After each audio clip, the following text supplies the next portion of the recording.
Dans cette vidéo, nous allons voir une nouvelle fonctionnalité des clusters sous Server 2016 qui permet de gérer la qualité de service au niveau des disques virtuels, des machines virtuelles. Donc nous allons voir qu'est-ce que le Distributed Storage QoS, comment se gèrent ces politiques, quels sont les types de politiques et comment on monitore tout cela. Donc qu'est-ce que le Distributed Storage QoS? Donc imaginons que nous ayons un cluster Hyper-V et du stockage basé sur du CSV ou même sur du Scaled File Server avec des partages de type SMB. On va pouvoir gérer la qualité de service au niveau des disques des machines virtuelles.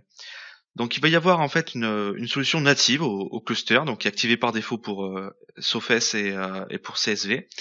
Et ça permet donc de mesurer les métriques pour les disques virtuels, pour les VM, pour les nœuds, pour les volumes. Donc on va avoir des métriques en fonction des IOPS, de la bande passante en mégabits par seconde ou en termes de latence.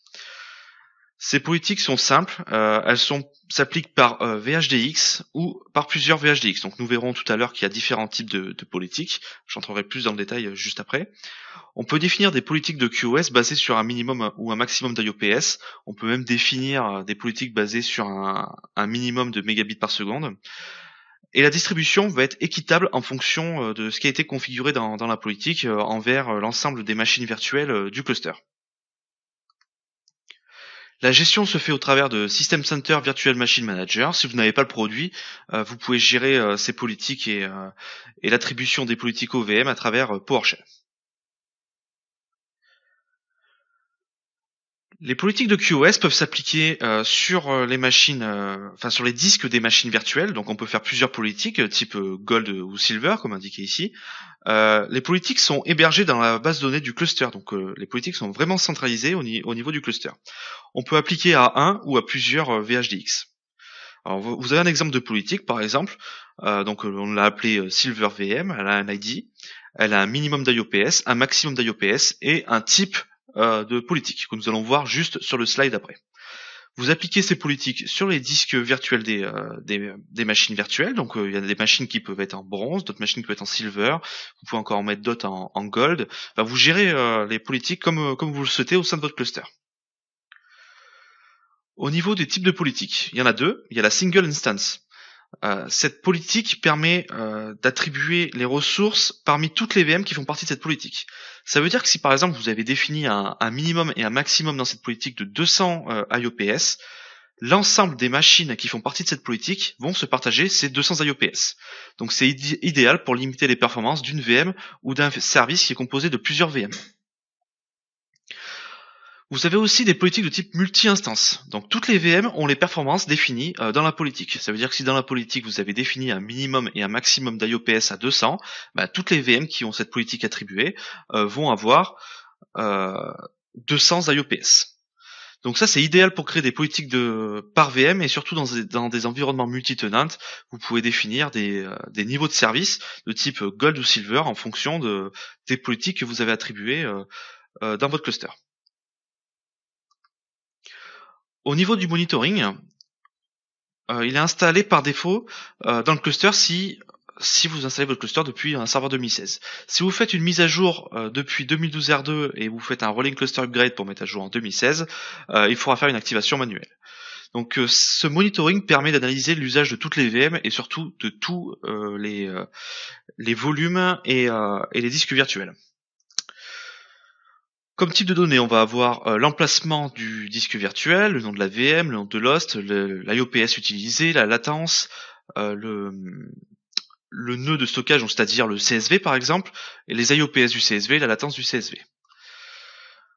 Il y a deux commandes en gros à savoir, c'est getStorageQSFlow qui permet d'avoir des informations au niveau des disques virtuels des VM, et getStorageQSVolume pour avoir des informations au niveau des cluster share volume ou des partages dans le cas du Scaled File Server.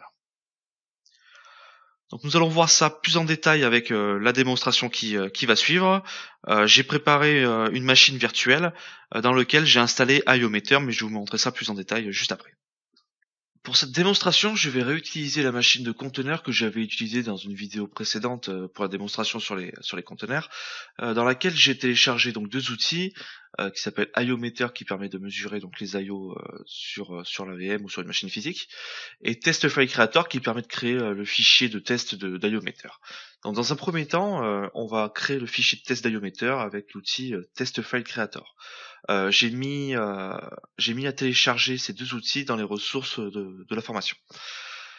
Donc Test File Creator est très simple à utiliser, il suffit de spécifier une taille de fichier et en quel emplacement on va créer le fichier.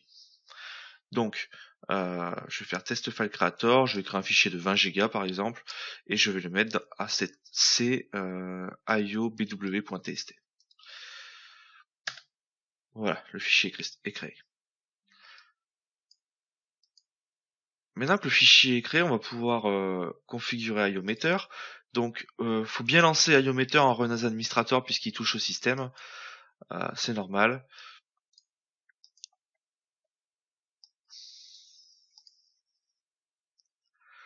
Donc voilà. Ce qu'on va faire, c'est qu'on va utiliser chacun des processeurs de la machine pour faire le calcul. Donc, le fichier se situe sur C, donc je vais me mettre là.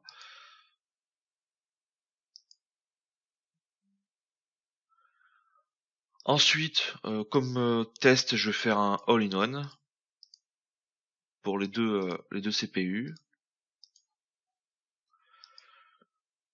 Je vais afficher les tests depuis la dernière mise à jour et je vais mettre à jour les compteurs toutes les 2 secondes. Voilà. Donc maintenant je vais pouvoir démarrer le test.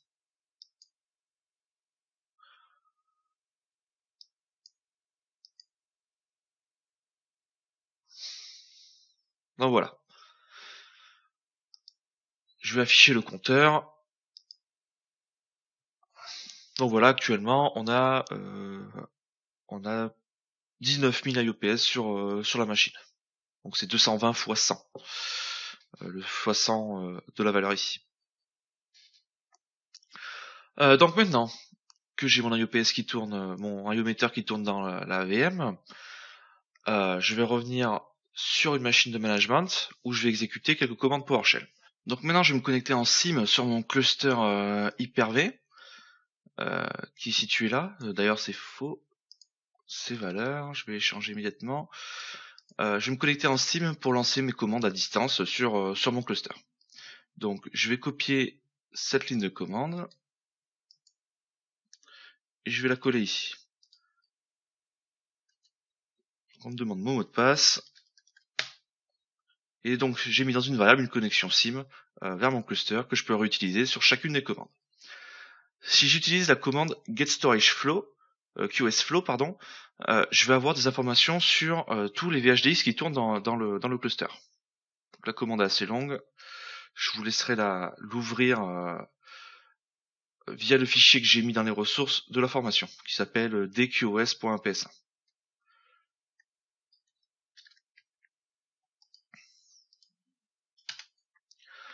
Donc voilà, on voit les IOPS utilisés pour chacun des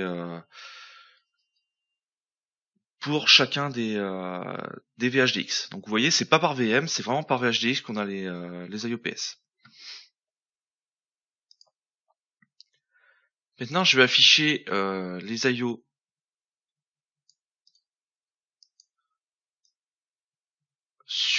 uniquement sur la machine où on effectue les tests.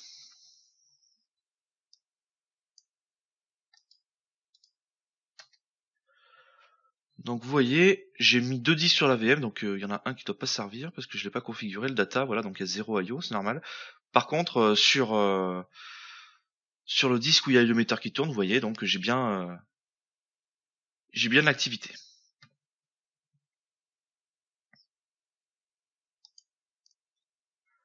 Donc, ce que je vais faire maintenant, c'est que je vais créer une politique. Je vais créer une politique où j'ai mis minimum 50 IOPS et maximum 150 IOPS et je vais l'appeler bronze.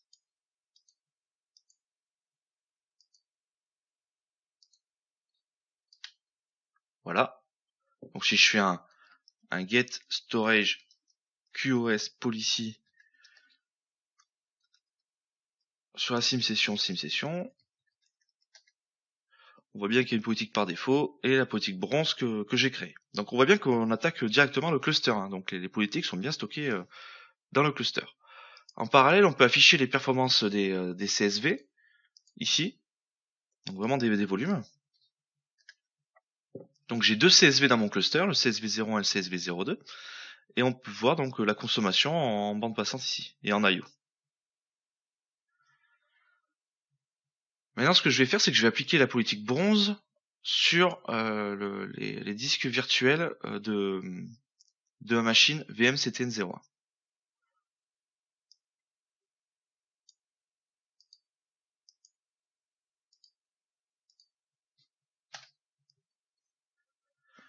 Voilà.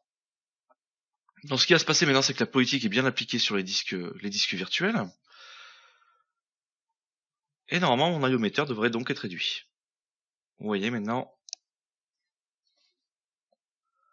il nous reste très peu d'I/O par rapport à tout à l'heure.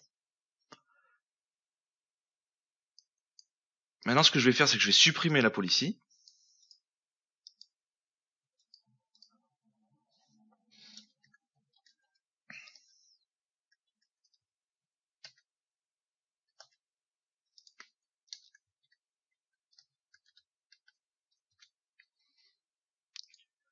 Et vous pouvez voir qu'on a retrouvé les I/O par défaut. Donc j'ai bien réussi à limiter les I/O via une politique que j'ai créée depuis le cluster.